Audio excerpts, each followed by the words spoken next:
Doyle. I'm actually not Reza Kazmapur. Reza's our CEO. He got called away on a personal emergency, so you're going to see a couple of pinch hitters up here today. Our company, Oris4, is actually launching its product this week here at DataWeek. And what we do is we basically take all of your corporate content, be it in the cloud or in the enterprise, bring that content in, aggregate it, index it for you, and then allow you to find it using the simple clues that you usually have in your everyday life, as opposed to using keyword search. So if I'm looking for a presentation that Leslie did, I simply click on Leslie and a PowerPoint, and it filters out everything else. And then I can throw in my keyword and actually find out exactly what I need to do my job. But Leslie is actually going to do the presentation today. We're not going to talk too much about our product. We'd invite you to come and join us at our booth and see a little bit more about Oris4. But what Leslie's going to talk about a little bit today is, as you can see, putting big data in context. We're the guys that are going to try and dumb this down a little bit. So apologies to all of the people that like to keep it up here. We're going to try and take it down to a baser level, and that's Leslie's job here today. Thanks very much. Hi everyone, thank you for tearing yourselves away from the food trucks that look and smell delicious. So my name is Leslie, I am a project manager at Oris4, and we want to talk to you today about putting big data in context.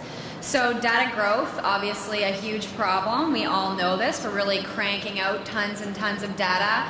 But if you actually Google big data, the first thing that comes up is a definition that says big data are data sets that are so large that they are awkward to work with. And that's great, because that is awkward. We are a big data society, but we're not necessarily big data people.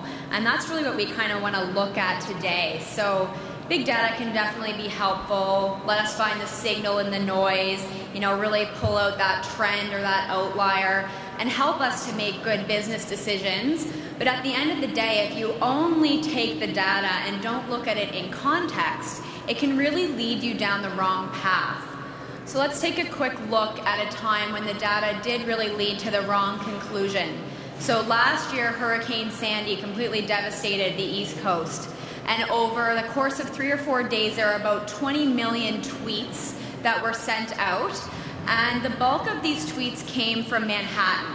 So if you just looked at the social data there on that large scale, it might have led you to believe that that was really the hub of the disaster, when we know that in fact that was not the case. So this is just an example of where purely looking at the data without taking into account all the external factors and all of that personal knowledge may lead you to the wrong decision in life and in business, of course. So what you're looking at on the screen right now is something called the wow signal, and if it doesn't mean anything to you, you're not alone. In 1977, a scientist named Jerry Amon discovered this, and although I look at this and I see nothing but numbers and letters, what Jerry could see by looking at this is that this is actually a signal that came from outside of our own solar system. So that's interesting. But what this represents is how most people view big data. They look at it and they scratch their heads and they say, nope, not for me, not interested. So yeah, most people when it comes to big data understand nothing. It's too complex, it's too involved, and they really don't want much to do with it because it just seems too demanding on their skills and resources.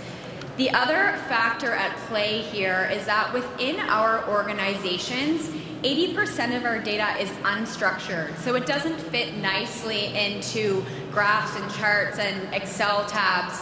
It really is messy. It's human generated, so it's emails, it's documents, it's images, it's things that can't necessarily be searched through nicely and neatly. And these are big considerations that we have to look at before we put big data to work with us. We have limitations as individuals, but also in our organization, there's just tons and tons of unstructured information that big data might not necessarily help with at this point. So we really need people who can sift through the data to find useful information. So that's a great directive, you know, why not? But the problem is, we're forecasted in 2011 that in the next few years, there's going to be a shortage of 140 to 190,000 data analysts. there just aren't enough people who know what to do with big data, and this is a big problem. So the people who do know what they're doing, the analysts that actually have a skill set here, we need to let them focus on really putting that skill set to work. They shouldn't be worried about naming conventions and where to store files or being an information librarian. We need to let the analysts focus on what they do best, which is turning data into information that the rest of us can actually use. So what does this do? Well, big data inherently creates and adds to our problem of big content. And this is where we at Oris4 really start to get excited, because our mandate is to help people find the information that they need to do their jobs quickly and easily, regardless of what it's named, where it's stored, or where you are in the world. So, excuse me, big data is very useful, but it's really not the whole story. When we can combine it with the power of an enterprise search engine that can let you find the other information you need, this is really when you can start to make good business decisions. So finding information, how do we actually do this in our businesses? Have you ever had the experience where you know for sure there's a file somewhere on your computer, but you just cannot find it for the life of you? You know there's an email somewhere in your inbox, but it's just not turning up. I think we've all experienced that. And really the key to this is that people need context to find information, and a keyword search really won't do it for you. There was an interesting study that was done in the 1960s, and they gave a group of people a list of words, and then they divided the group into two subgroups. The first group, they gave them categories to help them remember the words, and the second group was on their own. Now, no surprise here, the group that had the categories to help guide them, they could recall 75% of the words, but the other group could only recall 40. So human beings really need information to be able to be put in context in order to retrieve that information.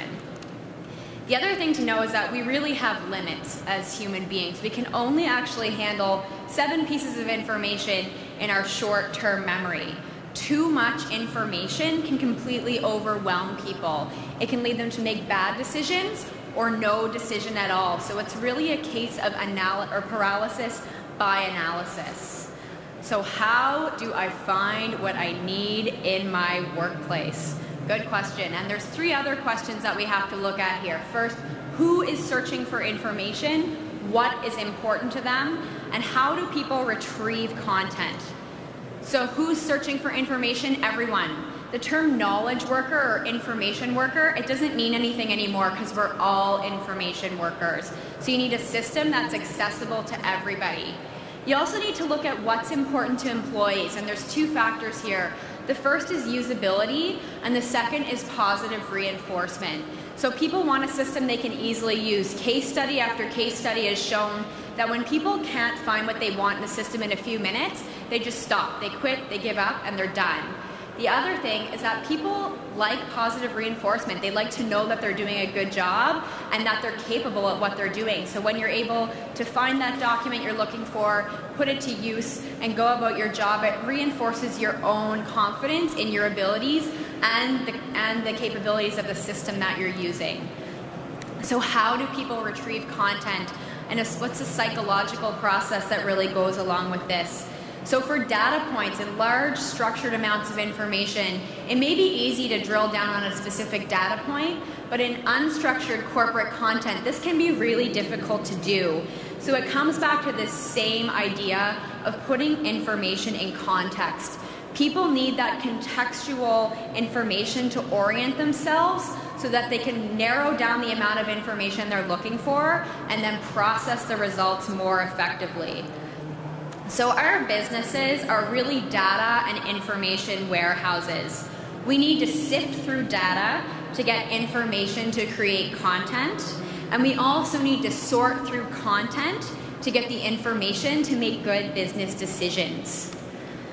Data is essentially useless without context. We really need context in our business decisions, and when we're looking for information, who sent me that email? Was it a PDF or a PowerPoint attachment? When did they send it to me? What was it about? These are the things that really matter when we're searching for information. And the context is really just as important as the content. When we view data in combination with other unstructured information, then we can start to bring the pieces of the puzzle together and help people make really good business decisions with all the relevant information. So our 4 aha takeaway moments that we want to leave you with is that big data is great, but it's one ingredient in a decision-making process, and it really shouldn't be viewed in a vacuum. People have limits on how much they can process. You want to give people the right tools to find the right information to make the right decisions. We want to focus on turning data into information and let those analysts with that amazing skill set be analysts and not divert them onto other tasks that aren't as important to the organization. And finally, data and information need context to be valuable to us. And at the end of the day, we really believe that context is queen. So thank you very much for listening. If you want to know more about our product, please come visit us at our booth or also visit us online at www.oris4.com. Have a great rest of your week here at DataWeek. Thank you.